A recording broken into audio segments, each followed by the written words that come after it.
The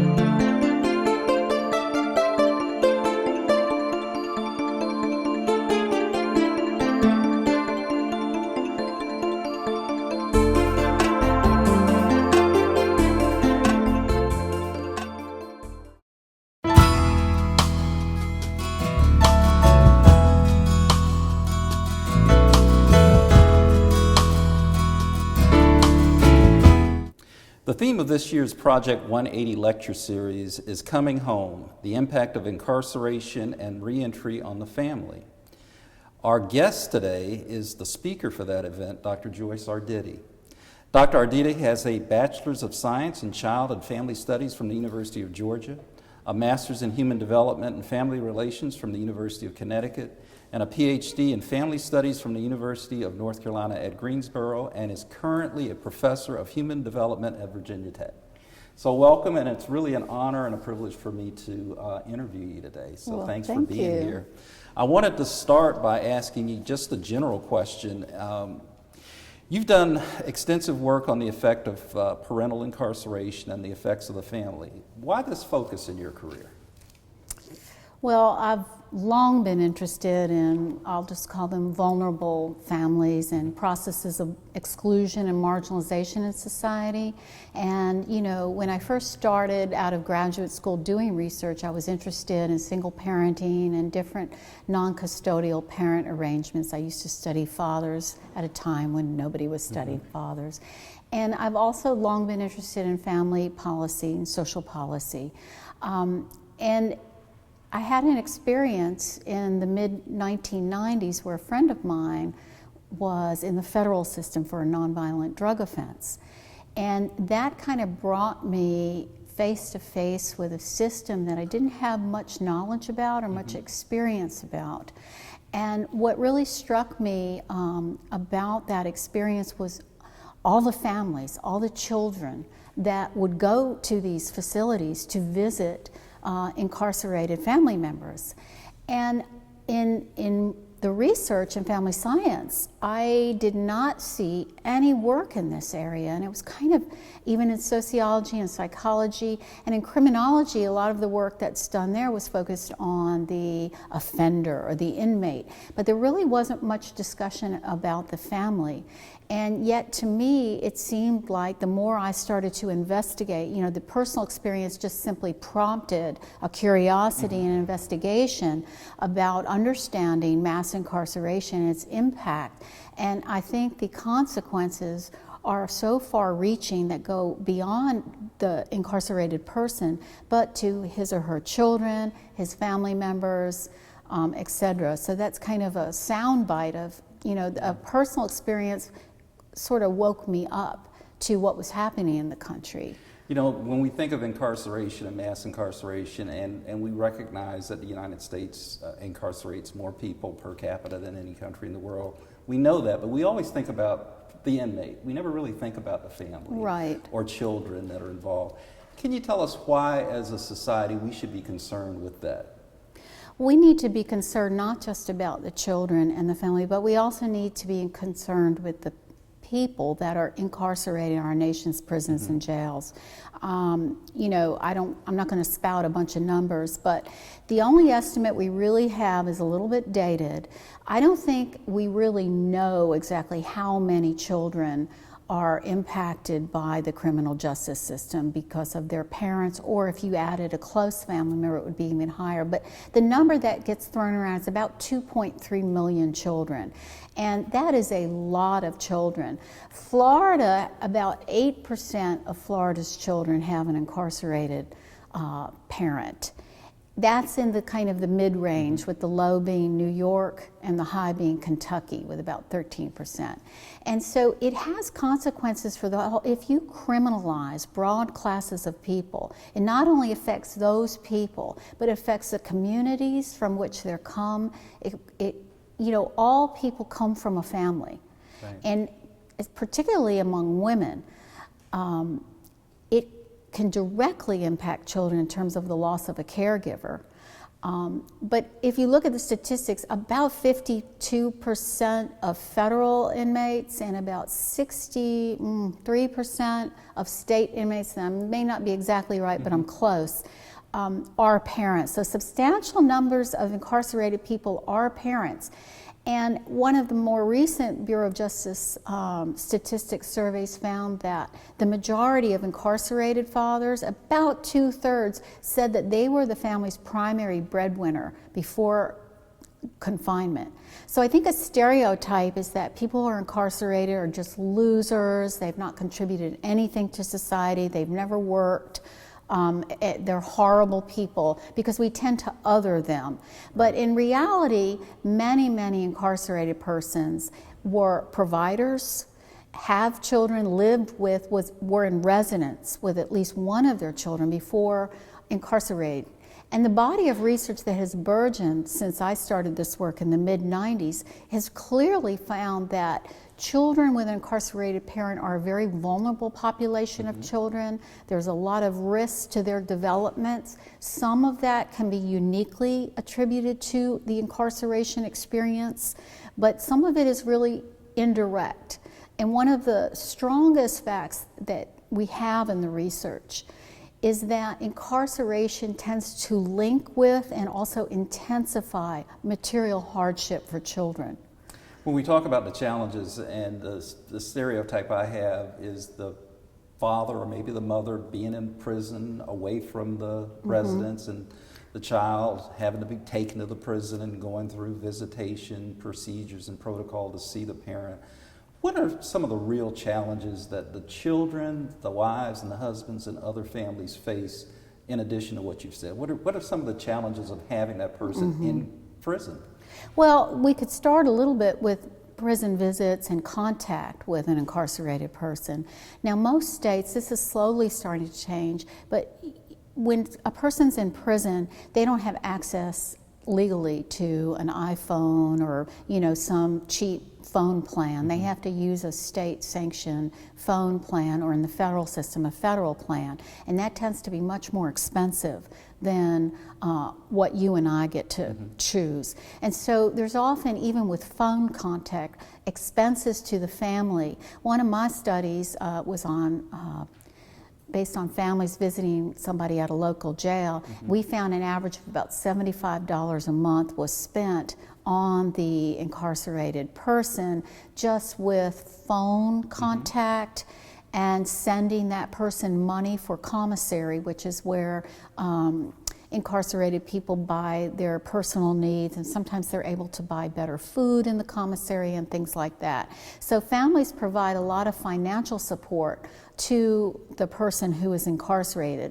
Then there are the costs of money, time, energy associated with visiting somebody in prison. Now, often people are housed far from their homes. The average distance is about 100 miles from their home. And so, getting children to travel. Right. I know in New York State, they do have some transportation systems available to help people with this, but it is really an investment of time, energy, and money that is not socially supported, like visiting grandma at the hospital. Right. Or it's not like, oh, that's great, you're going. So there's not a lot of support for that as well. And then the more interesting, well, not interesting, but what I've always been interested in is the process of contact and visitation. And I have done some research in that area, and I'm also familiar with, there's a lot of good researchers out there doing some great work. My own research, we found that I developed this visitation problems checklist. And so my own research found that the more problems that were associated with visits to a correctional facility, that was actually significantly predictive of child trauma symptomology. Right. So I do think that it can be a very difficult, tiring, and somewhat traumatic experience for children. Depends on their age, depends on the facility, depends on whether the facility has any kind of enhanced visitation procedure, but there's a lot of security that you have to go through to make these visits. Just because you make it all the way there doesn't mean you're going to get a visit. People are routinely turned away because they're wearing the wrong clothes. Children, especially young children, don't understand this. There's often very, very long waits to get in to see the family member. And then the incarcerated parents themselves often have a lot of ambivalence about it because it's painful.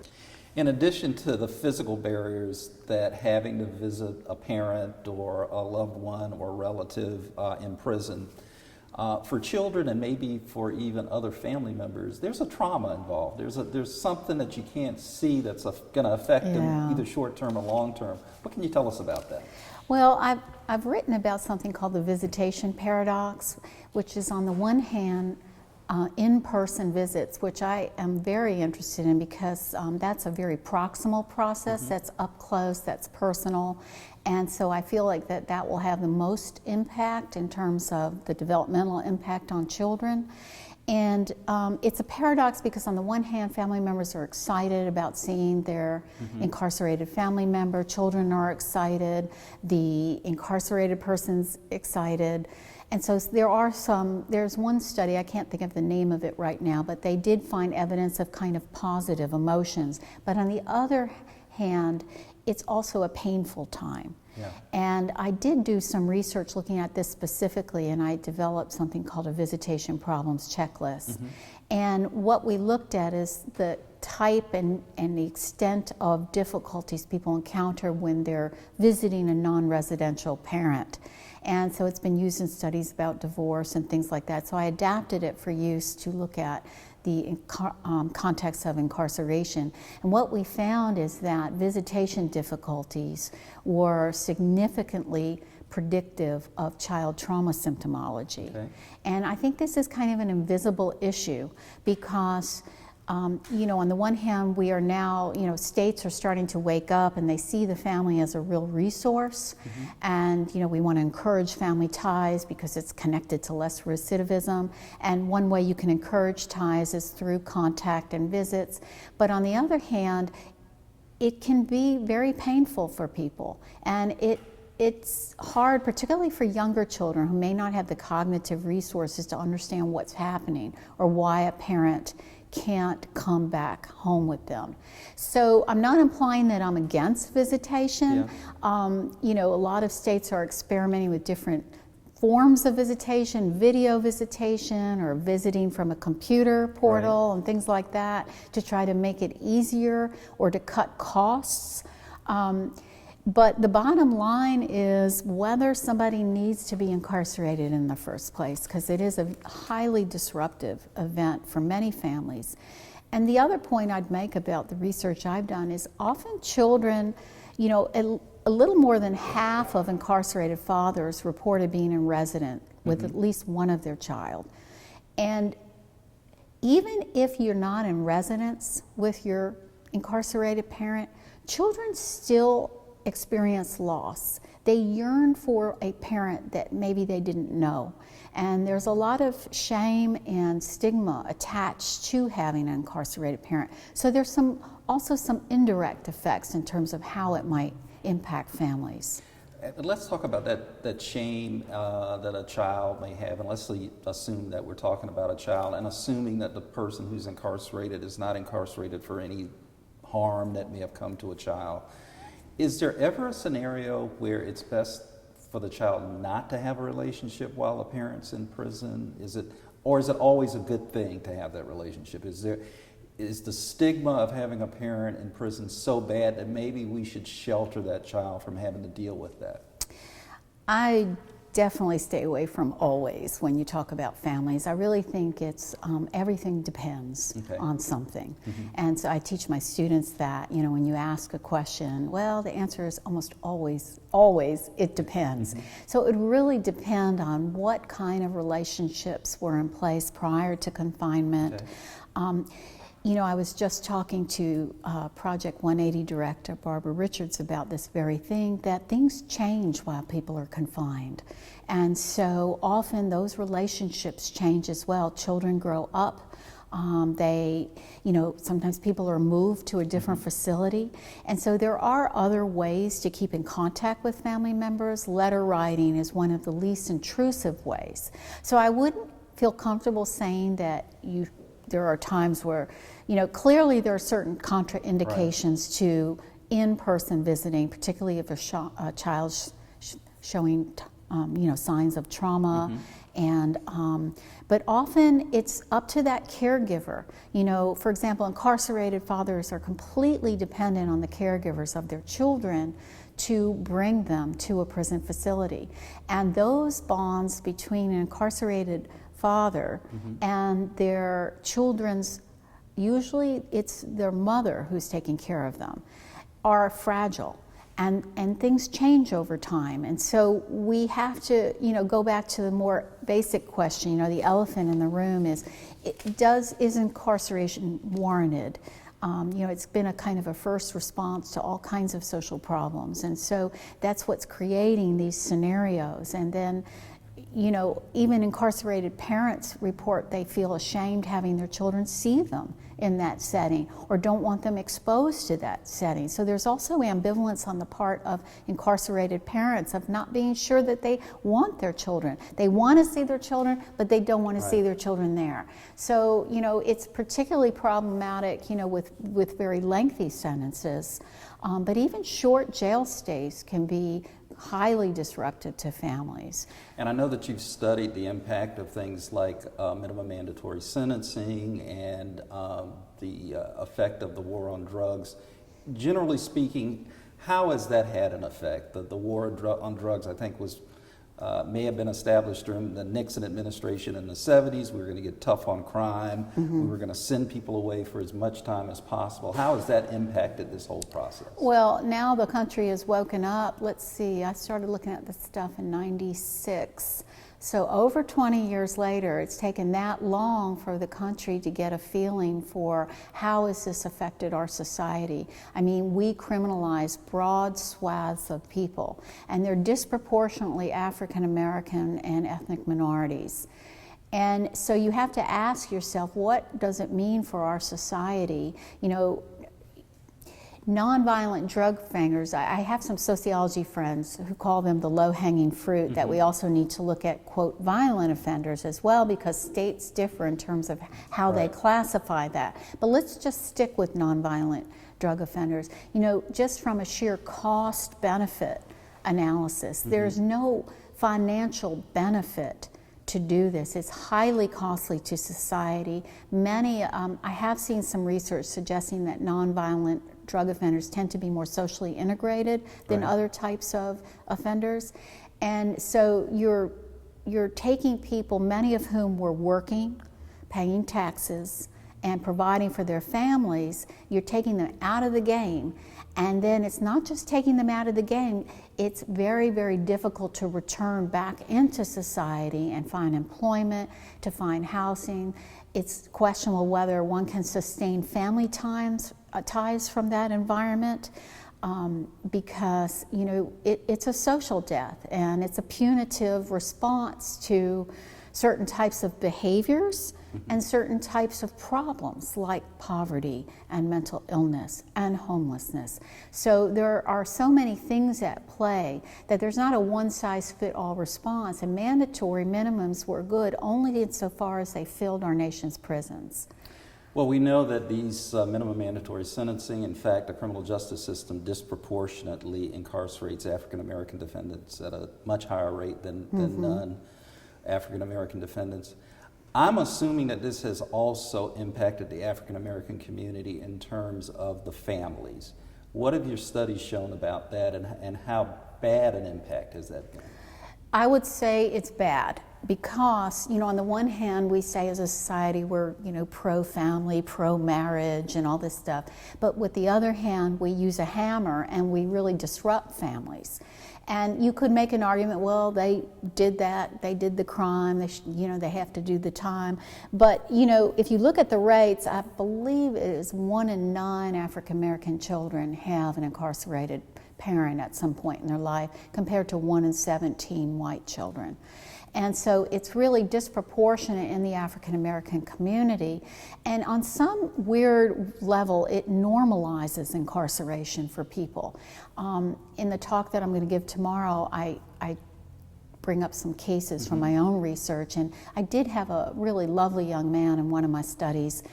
We'll just call him Robert, and I remember him very clearly saying, well, it's normal not to have a father. I'm a black young man, and it's normal for me not to have a father, and it's not abnormal at all for him to have an incarcerated father. And so, you know, some of this, not all of it, but some of this reflects our policies in this country. Right. And what we focus on and when we respond to particular problems.